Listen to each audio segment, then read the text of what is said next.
Hi everyone, chemistry के इस online platform पे आप सभी का स्वागत है। आज का टॉपिक है जीओसी जनरल ऑर्गेनिक केमिस्ट्री और इस टॉपिक से पूछे जाने वाले कुछ क्वेश्चंस है। ये मोस्ट कंफ्यूजिंग टॉपिक होता है और हम सिंपल वे में समझने की कोशिश करेंगे कि क्वेश्चन सोल्व करते टाइम जीओसी को अप्लाई कैसे करना है। तो हमारे सामने फर्स्ट क्वेश्चन है, which of the following compound show resonance.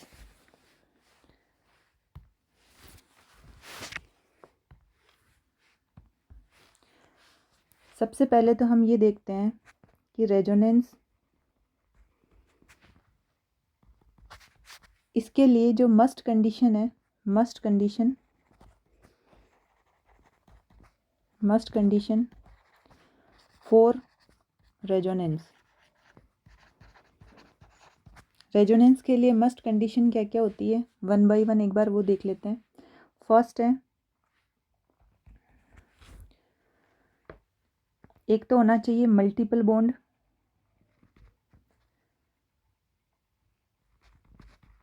Multiple bond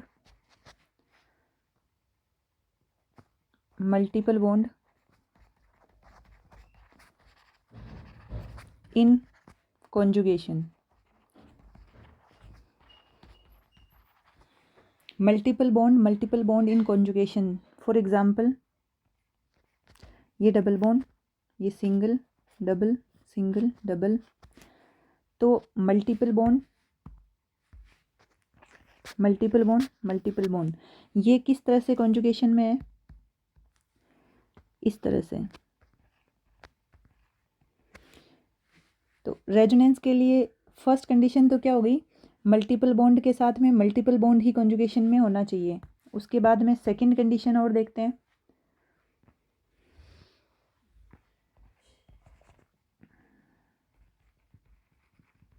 multiple bond और कॉन्जुगेशन में मल्टीपल बॉन्ड के साथ में आ सकता है लोन पेयर इन कॉन्जुगेशन।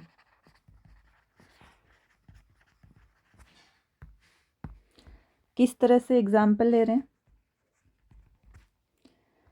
भाई, हम ये देख रहे हैं कि रेजोनेंस कब कब हो सकता है, कौन सी कंडीशन रेजोनेंस के लिए होती है। तो एक तो हो गई डबल बॉन्ड के साथ में डबल बॉन्ड कॉन्जुगेशन होना चाहिए। सेकंड कंडीशन है, जैसे मल्टीपल बॉन्ड के साथ में अगर लोन पेयर आ गया और ये डायरेक्ट जुड़े हुए होने चाहिए। जैसे मल्टीपल बॉन्ड ये है तो लोन पेयर कंटेनिंग कोई भी ग्रुप, जैसे NH2, तो लोन पेयर है ये रहे, और इसके साथ में रेजोनेंस में कौन है, डबल बॉन्ड। अब इसमें कॉन्जुगेशन कैसे होगा, लोन पेयर इधर गए और ये, तो इस तरह से ये NH2। चार्ज कैसे लगाते हैं एक बार देख रहे हैं कि लोन पेयर अगर कोई स्पीसीज दे रहा है तो खुद पे क्या आ गया, इस पर पॉजिटिव चार्ज, क्योंकि डेफिशिएंसी आ गई। और यहाँ पे आ गया डबल बॉन्ड, और ये डबल बॉन्ड यहाँ वाला इधर शिफ्ट हो गया। ये जो दो इलेक्ट्रॉन होते हैं ना बॉन्ड के, ये शिफ्ट हो गए इधर, तो इस कार्बन पे नेगेटिव। इसके बाद में थर्ड कंडीशन क्या हो सकती है,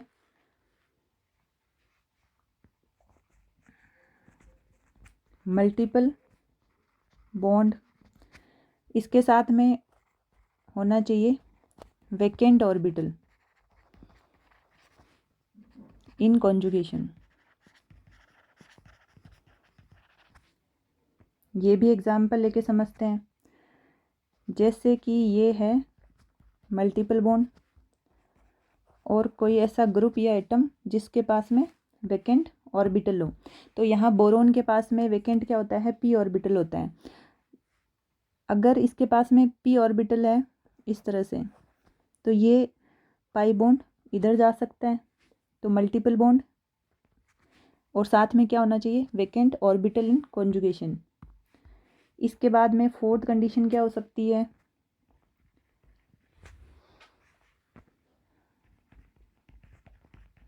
मल्टीपल बॉन्ड साथ में होना चाहिए फ्री रेडिकल इन कॉन्जुगेशन। इसको भी एग्जाम्पल से समझते हैं। जैसे डबल बॉन्ड ये हो गया मल्टीपल बॉन्ड, और पास में इस कार्बन पे ये क्या है, फ्री रेडिकल। तो इसका हम रेजोनेटिंग स्ट्रक्चर बनाते हैं। जैसे कि पहली बात तो जब रेडिकल आ जाता है तो हाफ एरो ड्रॉ करना है, ये हाफ एरो। अब ये जो बॉन्ड के इलेक्ट्रॉन है, ये 2 इलेक्ट्रॉन है। इस तरह से एक बॉन्ड में कितने इलेक्ट्रॉन होते हैं, 2। तो ये वाला इधर गया हाफ, और ये इस कार्बन पे इलेक्ट्रॉन रह गया। तो इसका रेजोनेटिंग स्ट्रक्चर क्या बन रहा है, CH2। तो यहाँ पे एक रेडिकल रह गया CH, और ये रेडिकल क्या करेंगे, आपस में बॉन्ड बना लेंगे। इसके बाद में 5th नंबर है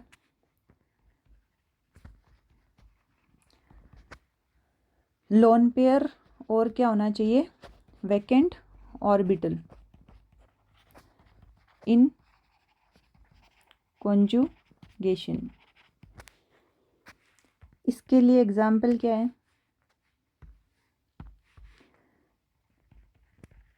CH2 यहाँ होना चाहिए प्लस, और क्लोरीन, इसके पास में होते हैं 3 इलेक्ट्रॉन। एट ए टाइम एक ही लोन पेयर को हमें इन्वॉल्व करवाना है रेजोनेंस में। तो क्लोरीन के पास में 3 क्या है, लोन पेयर। अब इसका रेजोनेटिंग स्ट्रक्चर क्या बनेगा कि ये है लोन पेयर, तो ये आ गया लोन पेयर, और है वेकेंट ऑर्बिटल। तो यहाँ पे CH2 इसके पास में क्या है, वेकेंट p ऑर्बिटल। इसके पास में तो है वेकेंट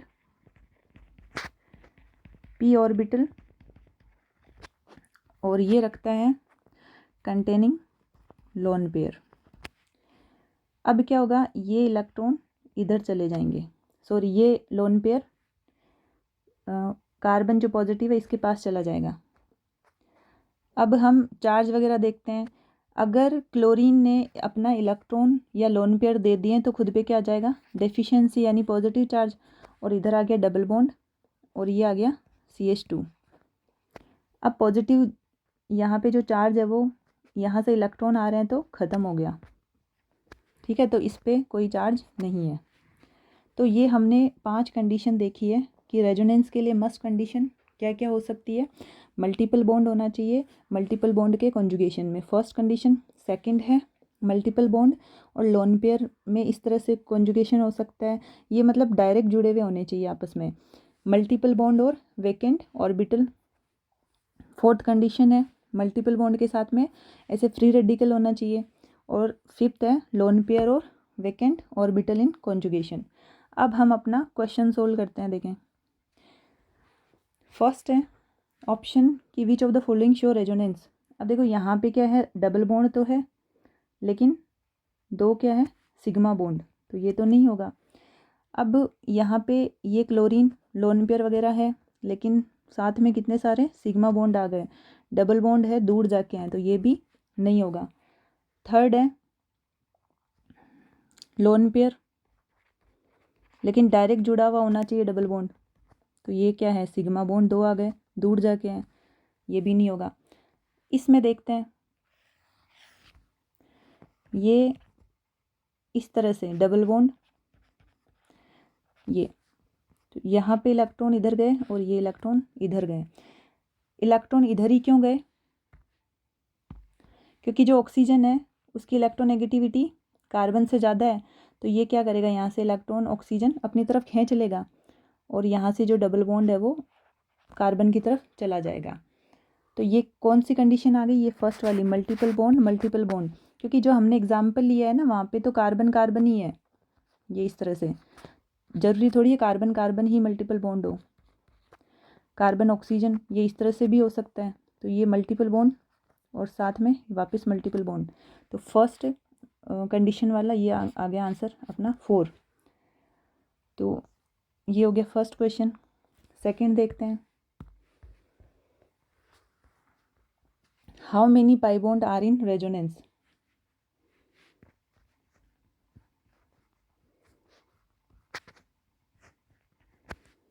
पाई बॉन्ड एक तो ये है सिग्मा बॉन्ड, फिर पाई बॉन्ड।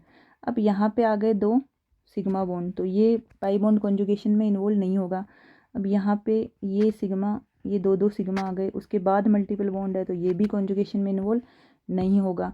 तो ये वाला यही है रेजोनेंस में। तो how many pi bond are in conjugation, तो पाई बॉन्ड कितने हैं यहाँ पे 1 और 2, तो आंसर हो गया सेकंड। इसके बाद में थर्ड नंबर सॉल्यूशन देखते हैं। यहाँ पे हैं फ्री रेडिकल, तो कार्बोकेटाइन और फ्री रेडिकल, इसकी स्टेबिलिटी चेक करने के लिए पहले ऑर्डर लिख लेते हैं। सबसे ज़्यादा स्टेबल होता है +R वाला, उसके बाद में +H वाला, उसके बाद में +I वाला, उसके बाद में सिंपल जिस पे ना तो रेजोनेंस लग रहा हो, ना हाइपर कॉन्जुगेशन, ना इंडक्टिव वगैरह, तो सिंपल वाला।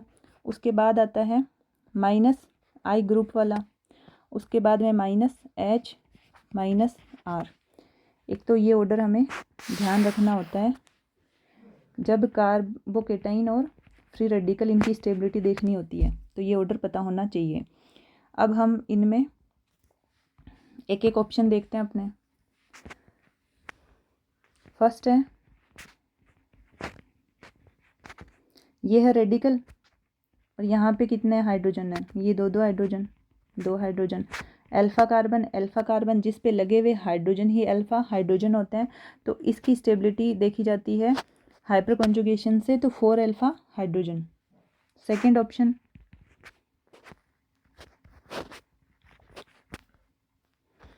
ये है CH3।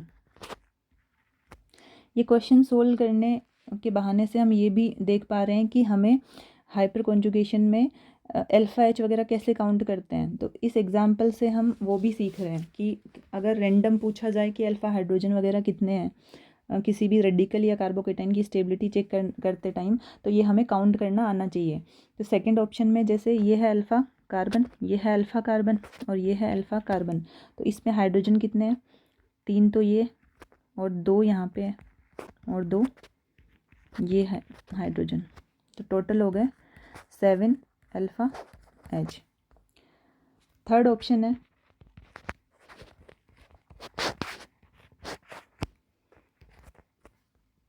तो ये हो गया CH3, ये रेडिकल और ये। अब इस रेडिकल में क्या चल रहा है, रेजोनेंस चल रहा है। तो एक बार रेजोनेटिंग स्ट्रक्चर और ड्रॉ कर लेते हैं। ये इधर आ गया हाफ एरो। अब ये पाई बॉन्ड है, तो एक पाई बॉन्ड में 2 इलेक्ट्रॉन, तो ये इधर चला गया और ये इलेक्ट्रॉन यहाँ रह गया। अगर हम इसका रेजोनेटिंग स्ट्रक्चर बनाते हैं तो कैसे बनता है, ये CH3, इस रेडिकल ने और इस रेडिकल ने बॉन्ड बना लिया और यहाँ पे बन गया ये फ्री रेडिकल। तो ये तो एग्जाम्पल है रेजोनेंस का। नो डाउट इस पे हाइपर कॉन्जुगेशन इंडक्टिव भी लग रहा है थर्ड ऑप्शन में, लेकिन हमने ये पावर लिखी है कि जब रेजोनेंस है तो हमें ये हाइपर कॉन्जुगेशन इंडक्टिव वगैरह नहीं देखना होता, और यही कंफ्यूज क्रिएट करता है कि इसमें अल्फा H भी तो है, इसमें इंडक्टिव भी तो लग रहा है, तो हमें नहीं लगाना है। जब तक कॉमन नहीं आ जाता तब तक हमें नहीं लगाना। अगर 2 स्ट्रक्चर में रेजोनेंस अगर बराबर आ रहा है, इक्वल आ रहा है, तो हमें फर्दर मूव करना होता है हाइपर कॉन्जुगेशन इंडक्टिव की साइड, अदरवाइज हमारा आंसर इसी से आ जाएगा। ठीक है, तो यहाँ पे चल रहा है रेजोनेंस। नेक्स्ट ऑप्शन देखते हैं। भाई हम कर क्या रहे हैं, चारों ऑप्शन में सबसे पहले जो जो ग्रुप की वजह से रेजोनेंस हाइपर कॉन्जुगेशन वगैरह लग रहा है वो हम इफेक्ट लिख रहे हैं, उसके बाद में हम अपने ऑर्डर के अकॉर्डिंग आंसर ले आएंगे। तो फोर्थ ऑप्शन है,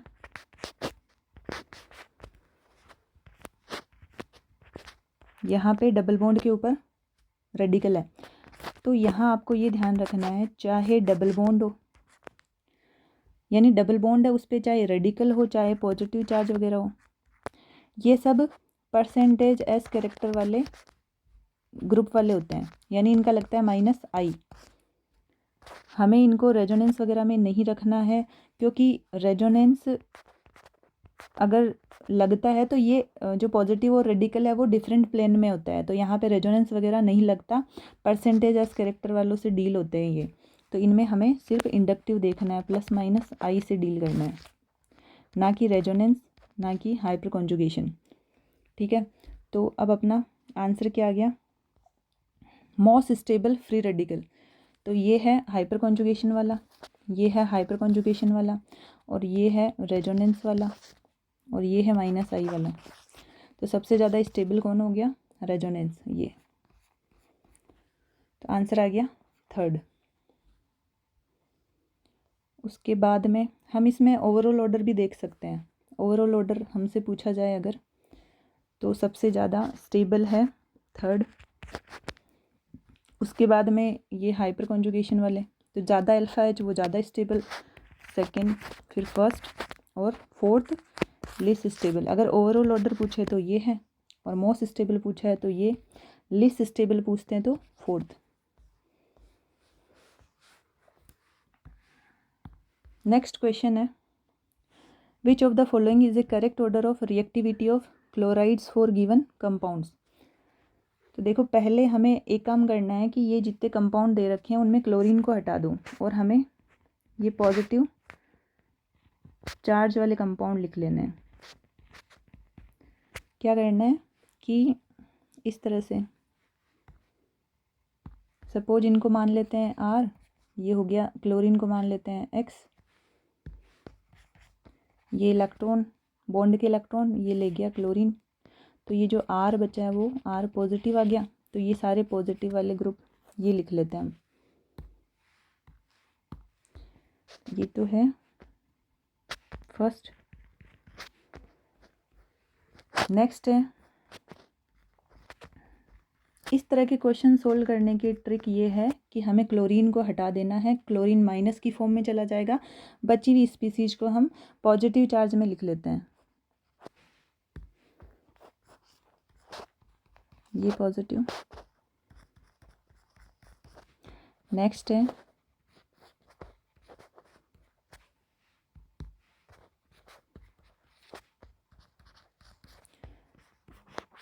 और ये पॉजिटिव।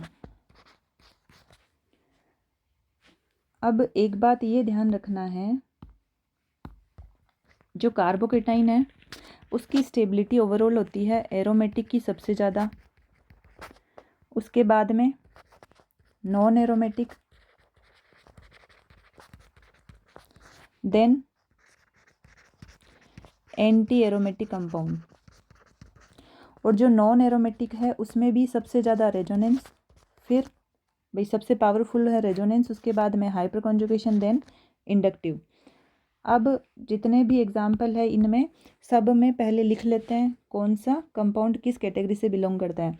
तो फर्स्ट वाला तो है एरोमेटिक। क्यों है फर्स्ट? ये 2 2 और 2, 6 पाई इलेक्ट्रॉन पॉजिटिव का लेंगे हम, 0 इलेक्ट्रॉन हक्कल रूल के हिसाब से। फर्स्ट वाला किस में आ गया? एरोमेटिक। एरोमेटिक। सेकंड है पॉजिटिव का 0 और 2 और 2, 4 पाई इलेक्ट्रॉन, 4 पाई इलेक्ट्रॉन हक्कल के अकॉर्डिंग होता है एंटी एरोमेटिक। यहाँ पे 2 पाई इलेक्ट्रॉन, तो ये हो गया एरोमेटिक कंपाउंड। अब ये जो फोर्थ है वो है, यहाँ से चल रहा है रेजोनेंस, तो ये किस कैटेगरी का है? रेजोनेंस का। यहाँ पे अल्फा, ये अल्फा एच कितने हैं? 4 अल्फा एच, तो ये किस में आ गया? हाइपर कॉन्जुगेशन का।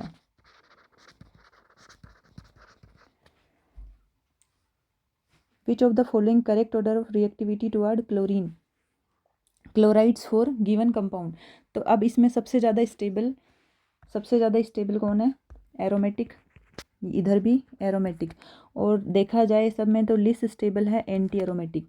तो सेकंड तो है सबसे लिस्ट, तो ये ऑप्शन नहीं है, ये नहीं है, सेकंड। और सबसे ज़्यादा स्टेबल देखा जाए तो अब हमारे पास 2 एरोमेटिक आ गए, कंफ्यूज कर रहा है फर्स्ट और थर्ड, क्योंकि दोनों क्या है? एरोमेटिक। हमें एक बात ये ध्यान रखनी है कि रेजोनेटिंग स्ट्रक्चर जितने ज़्यादा बनते हैं वो कंपाउंड उतना ही ज़्यादा स्टेबल होता है। तो जो फर्स्ट कंपाउंड है उसमें रेजोनेटिंग स्ट्रक्चर ज़्यादा बनते हैं, क्योंकि यहाँ पे देखना ये इस तरह से रेजोनेंस इधर इधर चलता रहेगा, और यहाँ पे तो इतना ही रेजोनेंस है, तो ज़्यादा रेजोनेटिंग स्ट्रक्चर फर्स्ट में बनेंगे रादर देन थर्ड। तो सबसे ज़्यादा स्टेबल तो है फर्स्ट, तो ये आ गया आंसर। सबसे ज़्यादा हो गया फर्स्ट, देन थर्ड, क्योंकि एरोमेटिक थे, और इनमें रेजोनेंस, उसके बाद में रेजोनेंस आ गया फोर्थ वाला, और फिफ्थ हाइपर कॉन्जुगेशन, और सबसे लिस्ट हुआ एंटी एरोमेटिक, ये थर्ड वाला। तो हमारा आंसर आ गया इसके अकॉर्डिंग फोर्थ। ठीक है, तो आज की क्लास के रिगार्डिंग कुछ क्वेरीज हो तो आप कमेंट कर सकते हैं। ठीक है, थैंक यू।